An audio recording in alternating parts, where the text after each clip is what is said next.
Okay, you guys, what is up? The King of Lightning is here today to do Hunter x Hunter. Hunter x Hunter.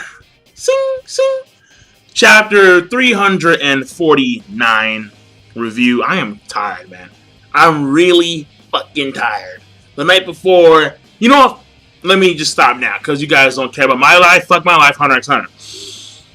So, first of all, the chapter starts off with what's going on with the princes and the Kaiken. And I'm going to go, because we all know how I do Hunter x Hunter reviews. At least Hunter x Hunter chapter reviews. I have all the fucking tabs open, and I'm going to read some stuff verbatim, obviously, because it's fascinating. And listen, I was kind of surprised when you went down the list of the princes and how some of them were women. We find out that when it came to how, I've got his name, alright, the current Emperor of Kaiken, and we'll get that real soon, how he never ranked his wives. He has like 8 wives, alright? A lucky fella. And this dude with 8 wives, he never ranked his wives. So pretty much, all the princes have the same rank. And we already know that this opportunity, this trip, it will be an opportunity for the princes to kill each other. And the last one remaining will be the next emperor or empress of Kaiken. And what is amazing to me is that you have, like, I think it was the 14th, and we'll get to it soon. The 14th, 13th, and 12th. They're young. They're kids, man. I'm like, what the fuck? Well, you know what? The 14th one's a freaking baby. Straight up. In fact, you know what? So was the 13th one. 13 is like 8 years old. And then the 14th one is a straight up baby. So, yeah, like the thing here is that I'm shocked. Because when you look at the other princes, like the one that we follow the most, the 7th one, his name, the 4th one. His name, I can't even begin. But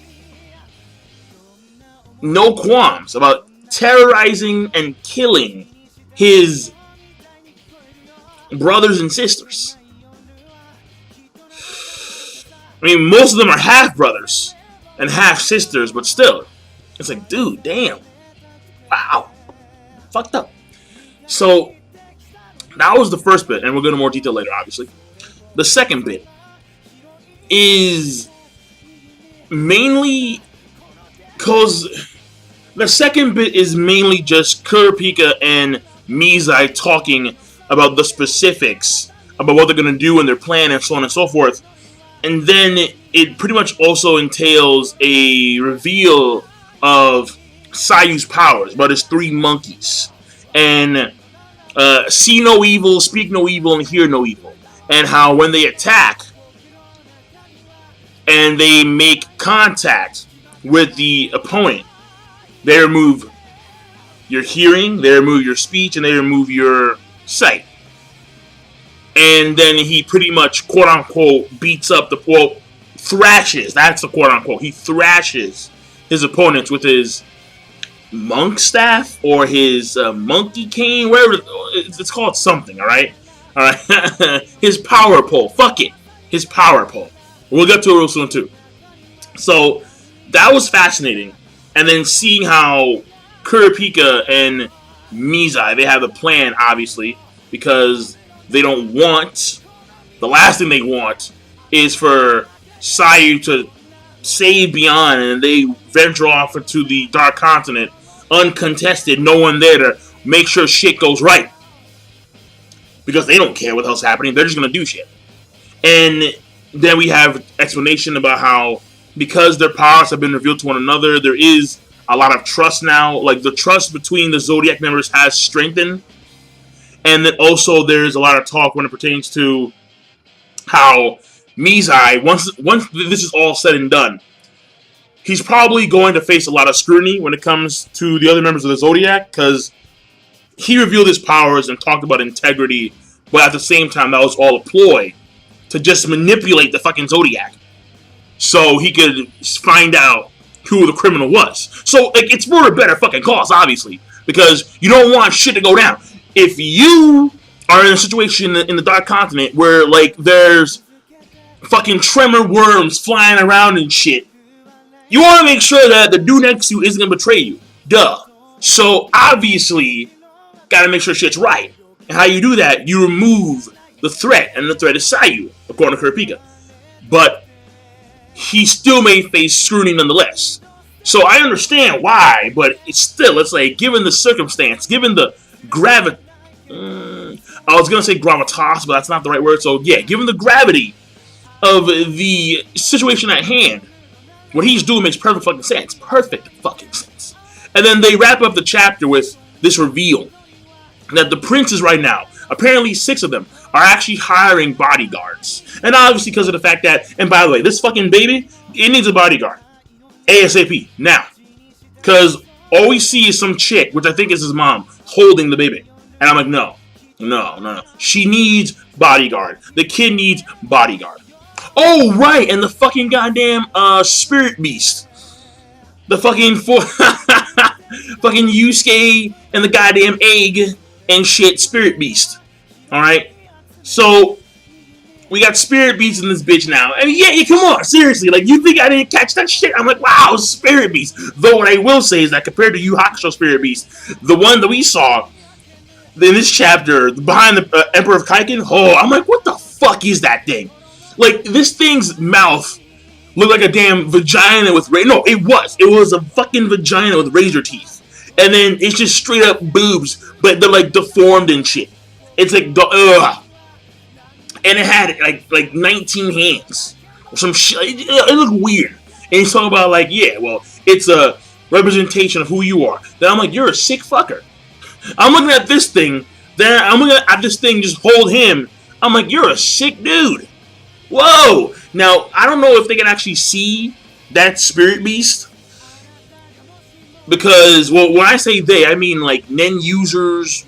Because I'm assuming that because since it feeds off of Nen, then you can see it if you have Gyo with your eyes. That's what I'm assuming. But hey, we'll see later on.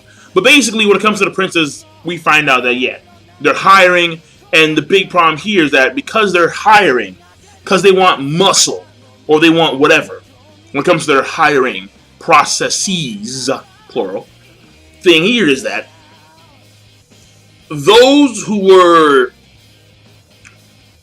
weeded out by the hunter exam can now get back in. There's an opportunity.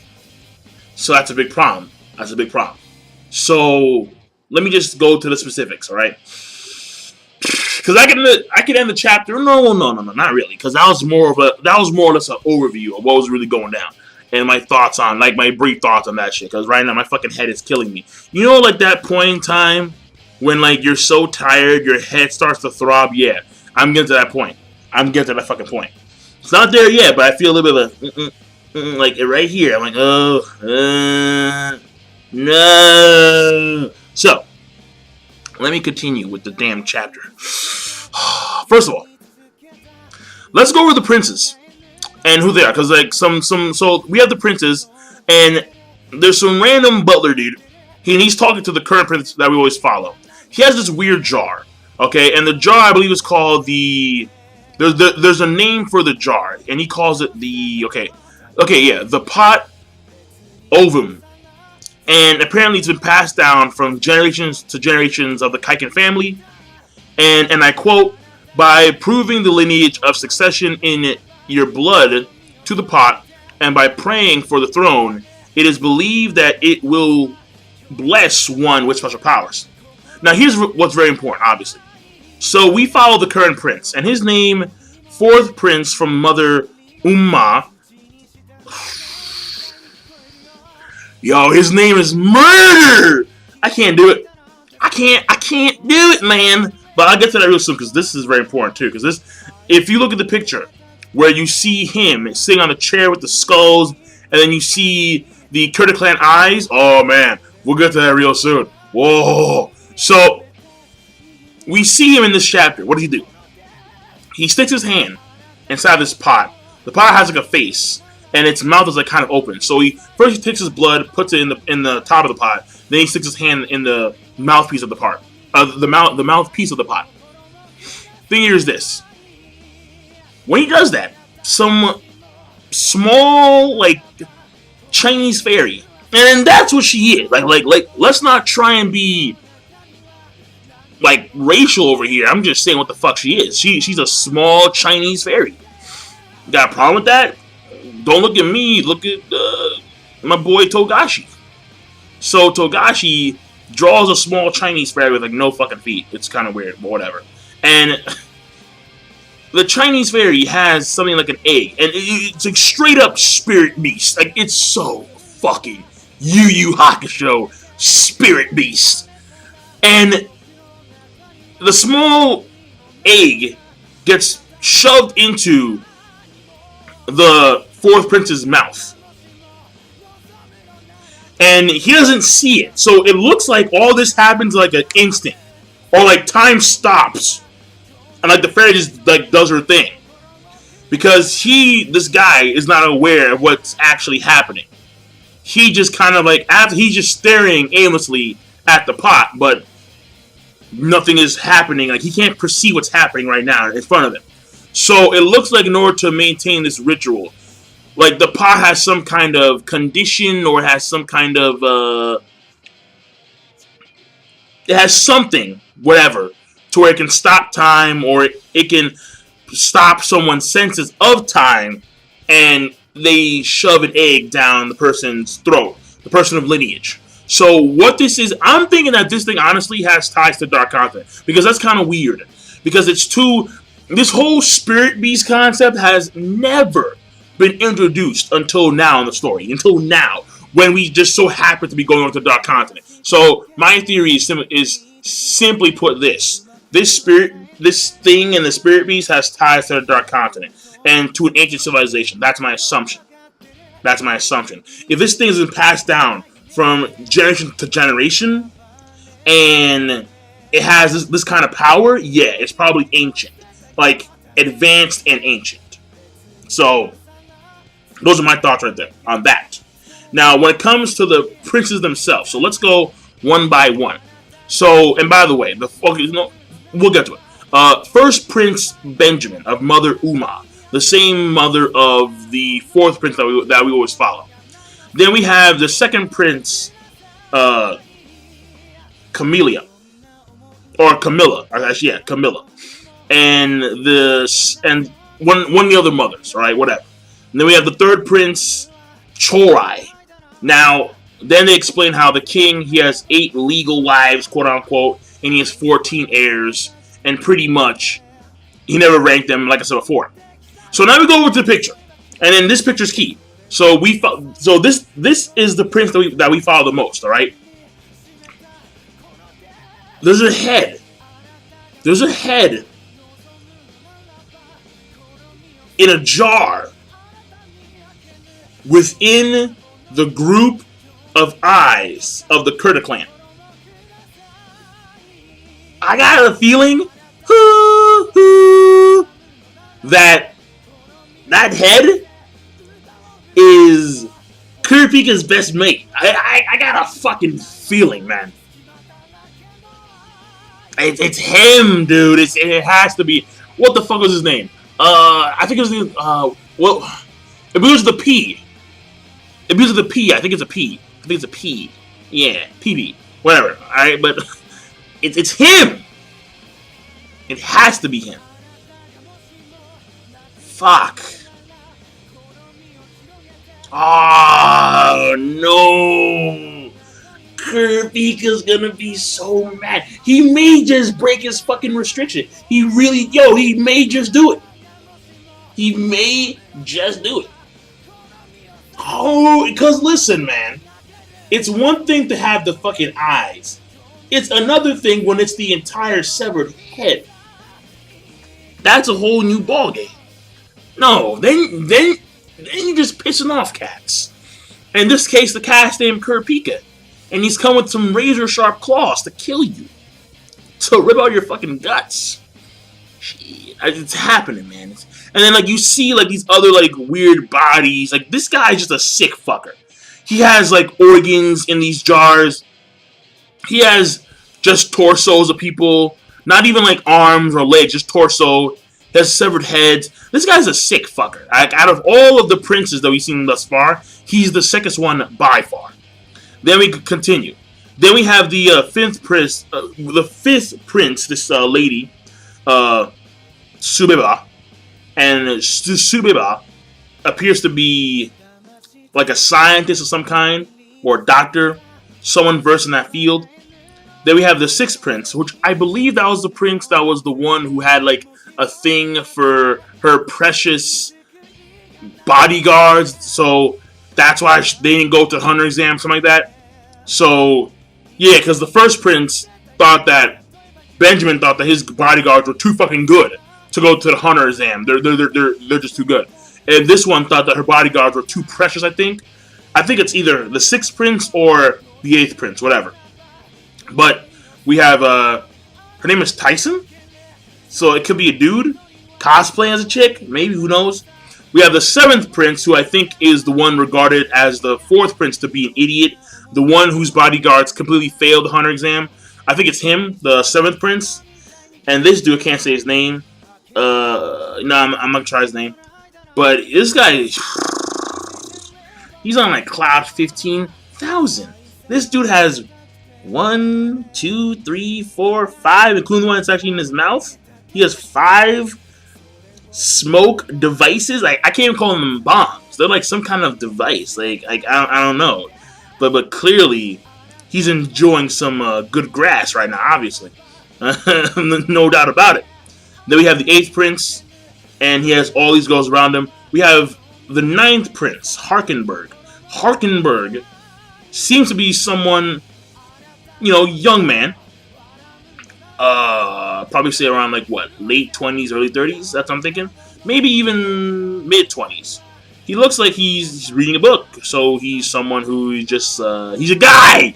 Moving on. And then when you get to the third page of the princes, that's when the age starts to drop. You have the 10th prince, Kacho. Then you have the 11th prince, Fuigetsu. Then you have the 12th prince, Momose. Then you have the 13th prince, and that's when it's like, whoa, okay, so kids are gonna die in this shit, man. Like fucking Togashi, bro. But what's going on here, man? Well, you know what? Sometimes kids are reckless, and when they die for a reason. And in this case, I got a theory. That actually one of the kids is gonna wind up winning, and I'm thinking it's gonna be the 14th kid. I don't know why. I have a feeling that this 14th kid is gonna want to be the victor in somehow, some way. Because again, it's not just the princes that are trying to kill each other, but you have third party. You may have other party interventions, like the hunters, because Kurapika, he's gonna have a vendetta. If this fucking dude has if he has I don't know his fucking name, man. If he has Kurapika's best friend's head in a fucking jar, this dude's dead. It's fuck Spirit Beast. He's getting ripped in two. It's over. It's done. So that's going down. And then I'm thinking that maybe this 14th prince, alright, Wabil, of Mother Oito, she may actually win this shit. Somehow, some way. But that's it with the princes. And we go to, again, the Emperor of Kaika and talk about how it's a spirit beast. And so there's actually a description of the spirit beast. Guardian, sacred beast. Okay, fine. Sacred beast. I'm sorry. Sacred beast, spirit beast, Sumi, fucking I don't care. They're the same goddamn, sacred beast, spirit beast, I don't care.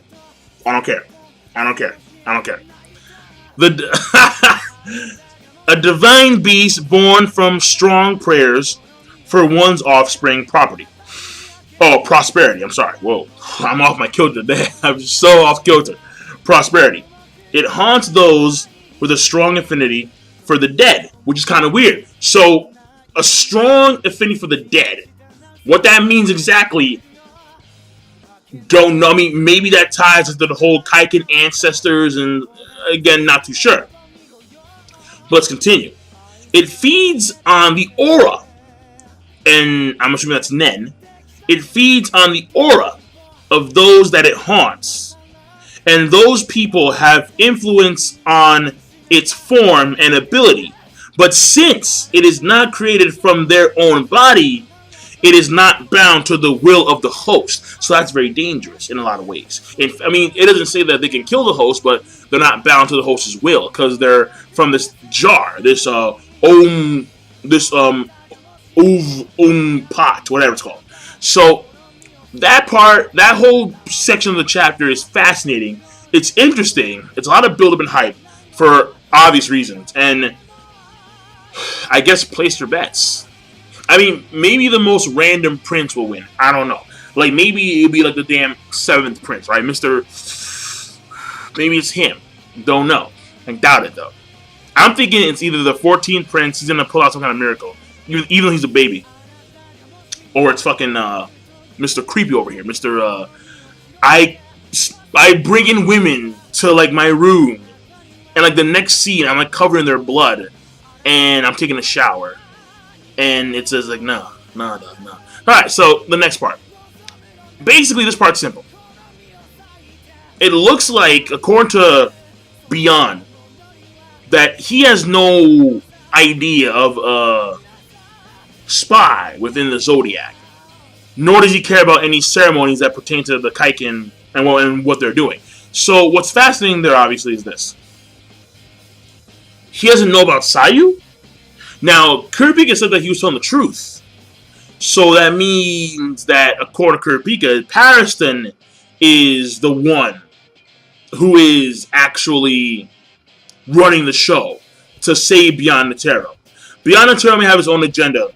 Oh, no, he does. He has his own agenda. But there may be, like, his agenda may be even separate than that of his own followers, like Pariston and Sayu, and so on and so forth. Because for him not knowing about Sayu, and Sayu being clearly a member of the Zodiac, a position of high power, the fact that he's not aware of that it throws you off. In fact, he may have remembered Sayu. Well, let me rephrase that. He may have seen Sayu in the past, but doesn't remember him. So in that sense, he's also telling the truth. So, because again, you keep in mind that when Sayu was probably like younger, he did not look like the way he is today. Why is that? Because we know that when Chairman Netero gave them their monikers within the Zodiac, most of the Zodiac members changed their image to look like the animal that they were nicknamed after. Except for who? Pariston and Jin. Those are the only two. So, it's possible. It's possible in that sense. Now,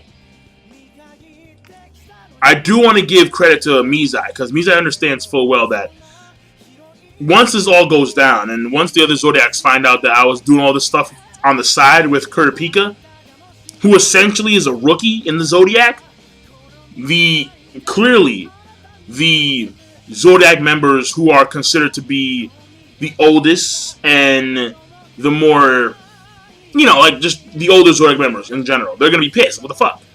Like, I thought that we had a trust here. I thought that we had a bond. I thought that we were fucking brothers, Kyodai, Saki cups and shit. But no! In this case, again, I gotta make sure that shit's right. Got a problem with that? Well, if I didn't make sure shit was right, then we would have had bigger issues. And according to what's going to go down, with the plan, the game plan, Kurapika, Mizai are going to capture. Because remember what his abilities are.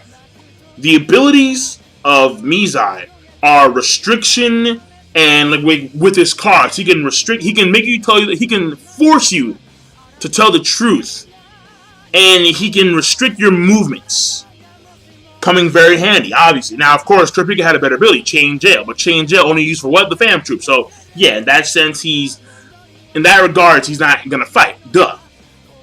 But what is pretty cool is that they're going to not even consider capturing Sayu when they're on the new continent within the human world, they're gonna do it before they even damn reach it. They're gonna capture this motherfucker like maybe like a month or two into the damn journey, and then they're gonna do that. Oh, okay, correction. They're gonna capture or they're going to arrest Sayu right before they touch down, something like that, to the new continent. And they're doing that because they want to make sure that Beyond and Sayu can't change their plans. And remember, even though there are monitors watching Beyond constantly, who's on bodyguard duty? Fucking Sayu. Fucking Sayu. So, this motherfucker may have some way of communicating with Beyond, some hidden messages here and there by some means, and they may have their plan worked out like that, but they can't suddenly just change their plans on the spot if he gets arrested, Sayu, and Beyond has no other means of communication with anyone else because he's locked inside the prison. So, good strategy. But now there's a little bit of monkey wrench, and that's the fact that we may have other people who were already weeded out from the Hunter exam back now in the fold because of this whole bodyguard incident for hire. So, that being said, overall, the chapter I think is pretty damn cool. Oh, right, and I already mentioned the powers of Sayu. What's his thing called again? His, the staff. Yeah, after, okay, so he calls it a priest staff, alright? After rendering that garbage helpless, I use my priest staff to give them a full and thorough thrashing. Yeah, okay, alright. So overall, that's the chapter. We are, I think, a few days, well, in their time, according to Miza, it was like 35 days, I believe. Yeah, 35 days until they actually go on their voyage to the Dark Continent. And they don't want to actually. The very important part here is that also that the ship is Kaiken property, so they don't want to like piss off Kaiken and then pretty much have Kaiken say, you know, fine, then you're not going on the ship. So even though Beyond doesn't want to do this whole ceremony thing, he kind of has to do it because if he wants the ship, yeah, you kind of have to do that. So overall, the chapter, I think, in my opinion, it's a great. That's the review.